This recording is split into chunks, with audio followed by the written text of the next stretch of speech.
it's actually very positive from what I've seen in the cards. I'm happy to give some suggestions So based at on. this moment, Bob left the private.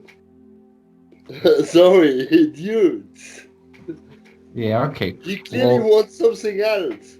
yeah, You, 100%. you keep on trying to give him something positive. He sees a problem, so and you say everything is fine, and you continue with that.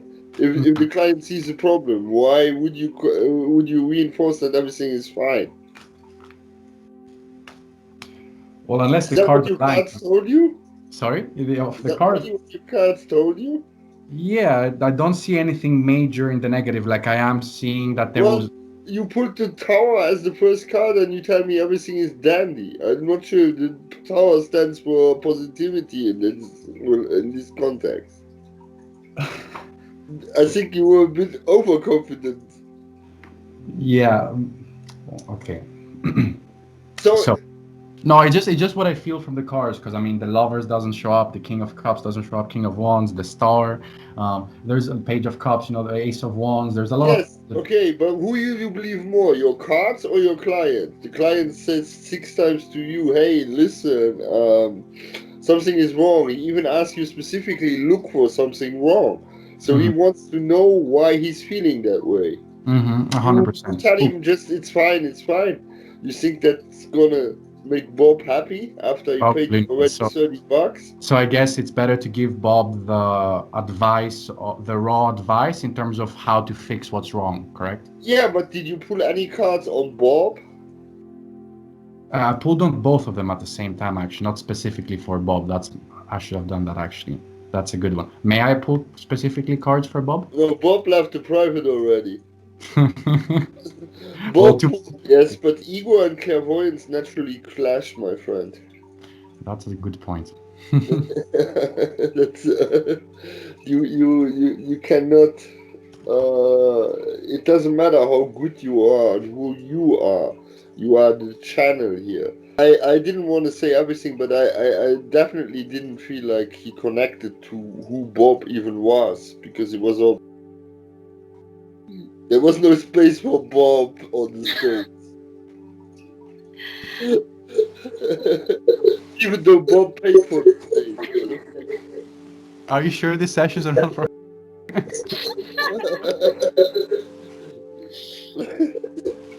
I just want to say, well, just ask, would, because it seems like Bob had childhood issues going on somewhere, like unresolved issues, maybe.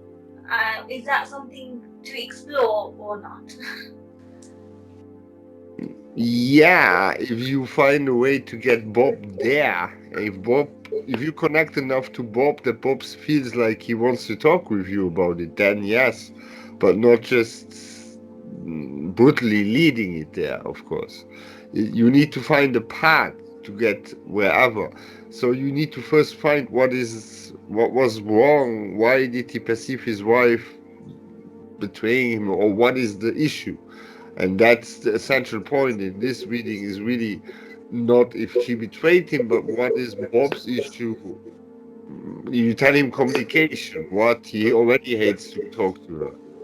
As I said, the empathy is really to connect more to the client, and kind of you cannot win every client for you. You have indications, but you need to feel the person, uh, and that takes time, and therefore you need to get the time first, and therefore you need to connect.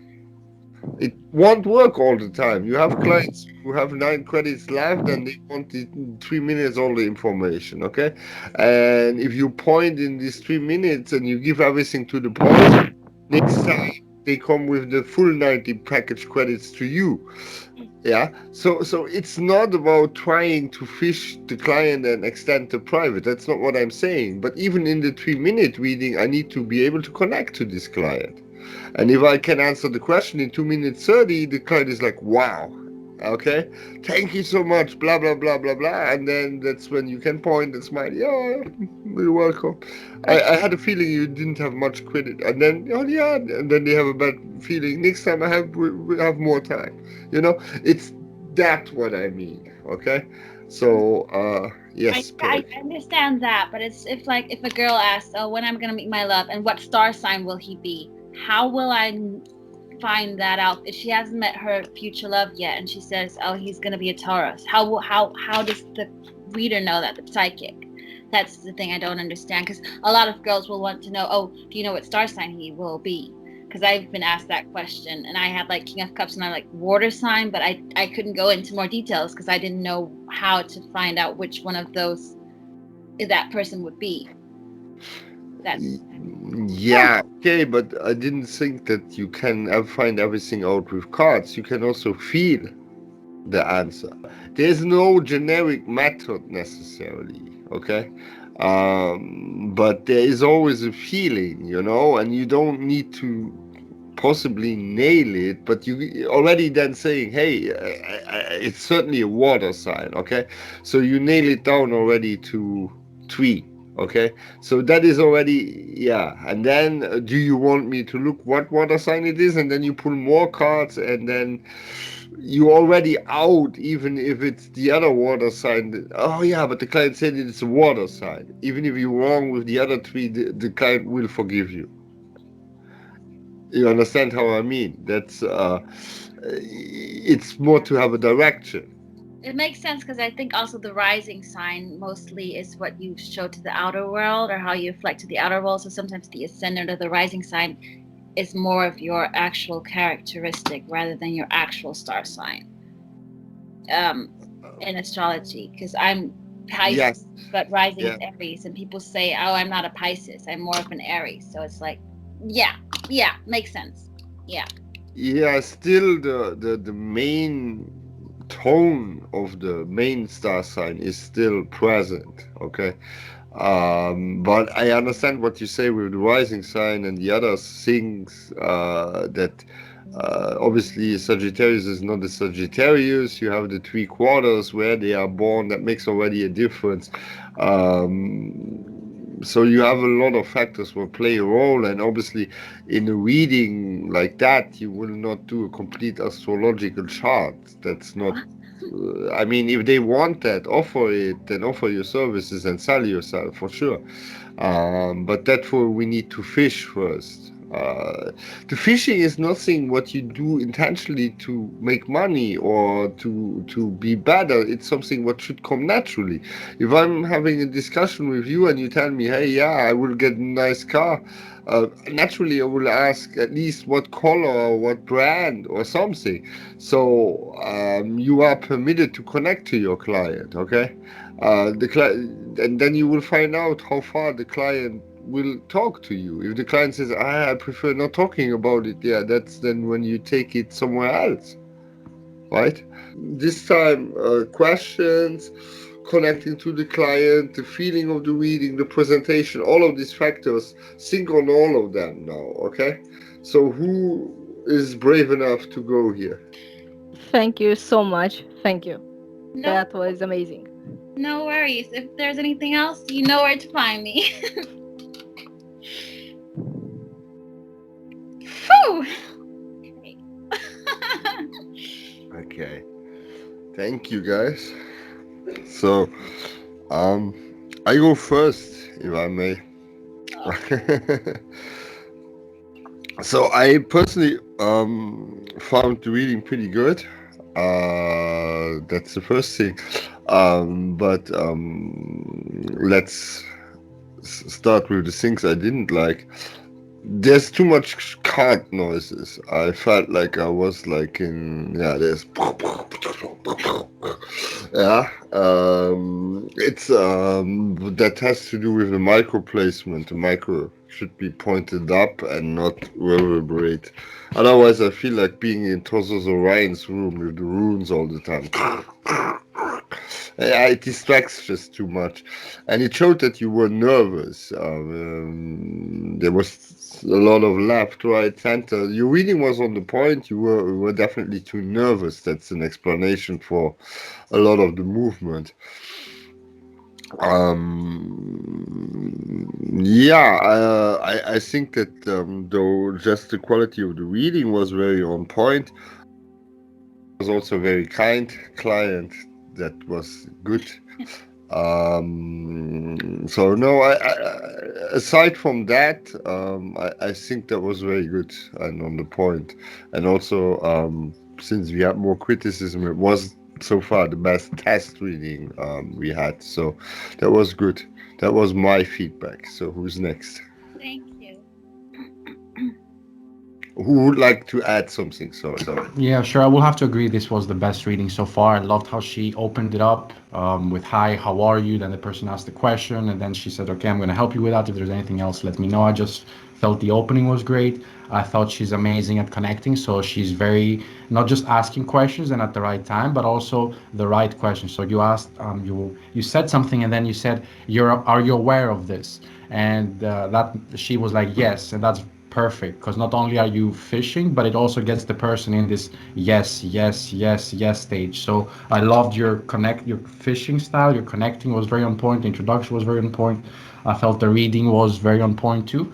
I would have to agree with Philip that this nervousness was a little bit shown off, but it's normal, with experience the nervousness goes out. But yeah, it was a great reading actually.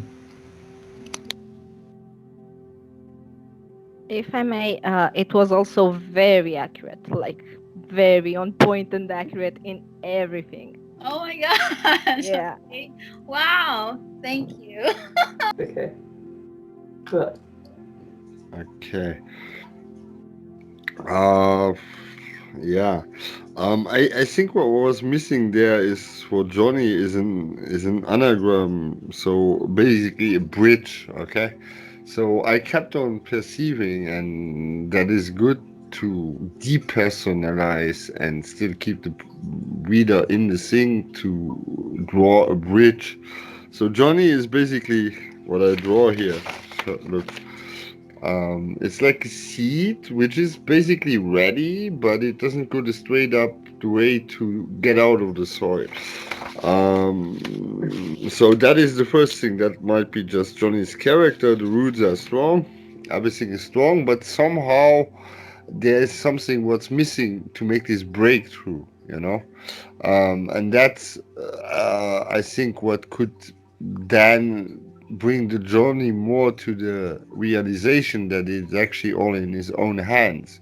And that's why I would think that drawing bridges is part of our work, it's part of the storytelling, it's part of the clairvoyance. Showing the client that it's actually ridiculous that he or she can't reach the goal because it's very easy.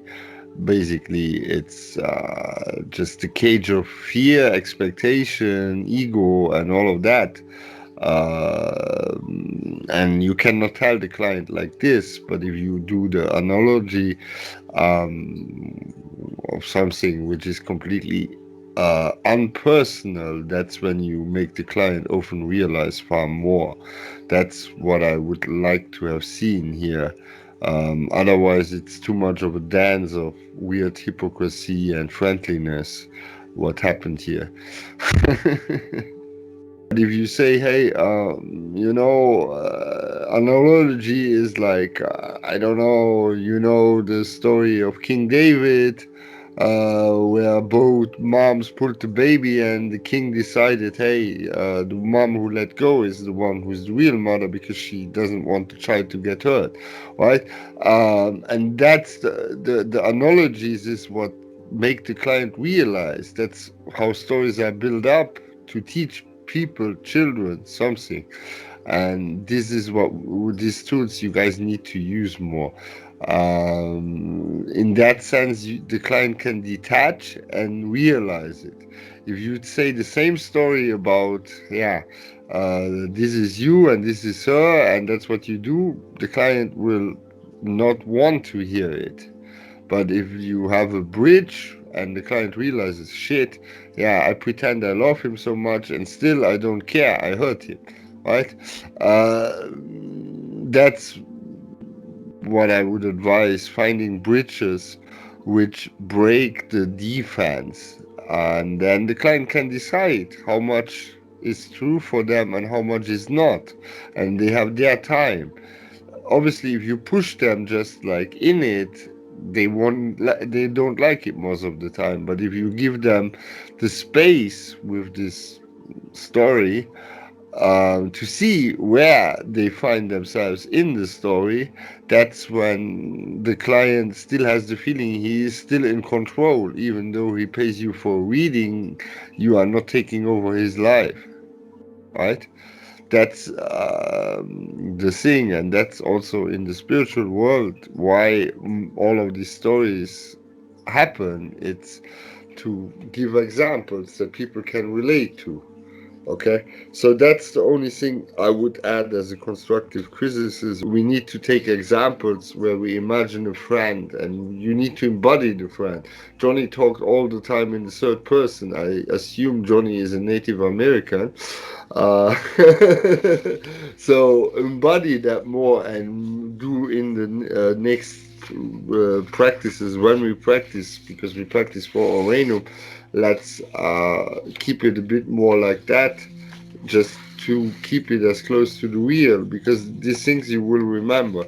So analogies, if you can say, if it's a personal thing, like you say, here in my country we have this saying or we have this legend, and you try to explain it in really short to not steal this time in this reading, and then you try to see how you can bridge it.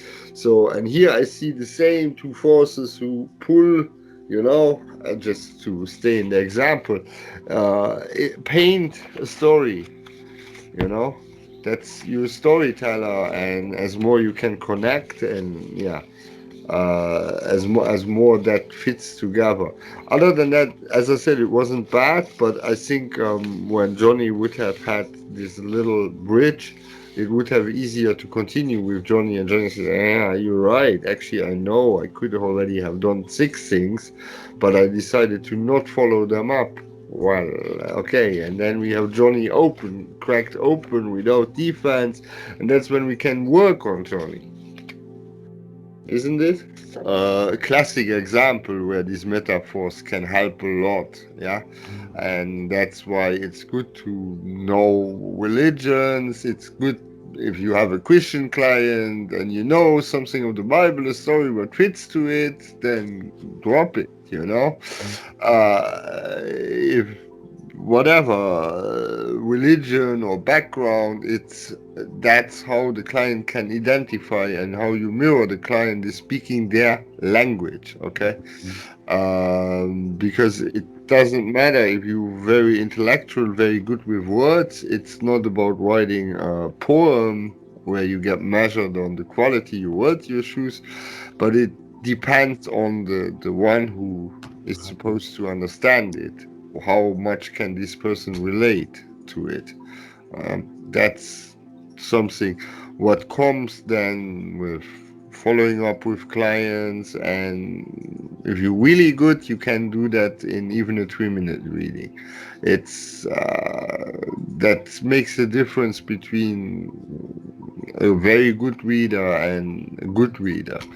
And we want to get you all to be very good, have high demand, and be, yeah, I mean, standing out of the crowd is what matters, because we have weekly 400 readers working on logging into Orenum, working more or less hours, and you cannot just be one of these 400. That's just not working for you. But I think that we are here in the challenge to be real readers and not just making cheap money. And that's why we bring up all of these points, what are relevant. So metaphors was the example here. But if somebody else would like to add something, sorry, I didn't want to take over completely, but I just had that. I have a quick question. Would you even use, like, just came through, the page that you showed me, the what you drew? I mean, it's very relevant for me, for someone who knows what they want, but they're going in circles. Would you even just keep it on your magic toolbox and then like have like 2 or 3 paintings ready that you could show whenever you have a similar case again in Oranum? Because like I'm No, sure you wouldn't do that. Okay. I'm not a generic reader, and I Mm. want to get you all away from being a generic reader. This is the image that the universe gave me, and that's why I shared it. If you want to be generic, that's your choice. But people smell that 10 miles against the wind. So you cannot prepare this, what happens in the reading. If you prepare it, that means you already taint the reading, and the reader gets just 80% of what he paid for. Yeah, that makes sense. Client, sorry. Yeah, there's no easy way to basically do this. You just have to be a channel to get it and do it. That makes sense. Got you. Cool. Well, to add, there's also no hard way. There's just the middle way, and the left and the right way is ego. That makes sense. I just wanted to add though, it's so what the having the drawing put up was a reminder to me to actually keep a pad and pen by me, simply because it's in these moments when you have the stream and the download, no different than picking up the cards. The pen is an extension of yourself, and if you're not using your logical mind, it's actually almost easier to just and you will. This is the same one of the methods that they use in the remote viewing. Also, they do this Enneagram, which tends to be just like a little squiggle just to bring it down. But then you get the rest of everything that comes in, and you can train yourself in these ways. And then it's not generic, because then whatever has come down is specific to that person, whatever it may be. Look, there is this, and you just trust. And so it's something even more than just. It's even less generic than any of the cards, so to speak, especially when you can align it with other things. So, if anything else, I'm really thankful to have seen him doodle. And that was actually one of the best doodles I've seen you do. And Well, you gave me a lot of time. Well, you kept looking. You made me nervous looking. If in any of these Orna readings, we don't have a him in the corner with these eyes, like. I got nervous. Well, that's good. So, You look like so. Yeah, the way that I see it is that if you get to read here, Oranum will be like an easy cake. And let's just put it like that. Oranum is not normally an easy cake, so Different. yes, but I would like to have the readers what go on out of this training, that they are really good and confident, enjoy what they are doing, and they also getting paid well and can make plans for the future in the 20 hours they work a week to 40 hours they work a week, because it's possible. If you I think, as far as I saw so far, everybody here has talent, everybody has their own challenges here. But the technique is a lot of experience, and it's things what, if it never gets pointed out, you learn it, but you put a lot of hours in before you realize it. So it's really just a fine tuning, as far as I'm concerned. I'm not working on your soul, on your beliefs or your gifts. I'm working on your output. Yeah. So, okay. yeah, I love it personally. I find it very useful, actually. Okay. We are already over time. I think it was though a good training, because we could bring in a lot of different points and aspects. The recording will be nice. I would still advise everybody, if you get the time, to review it, review yourself while you were reading, because that's often missing on Arenum, to analyze yourself. So I will stop the recording and then we go for next week. Just a moment.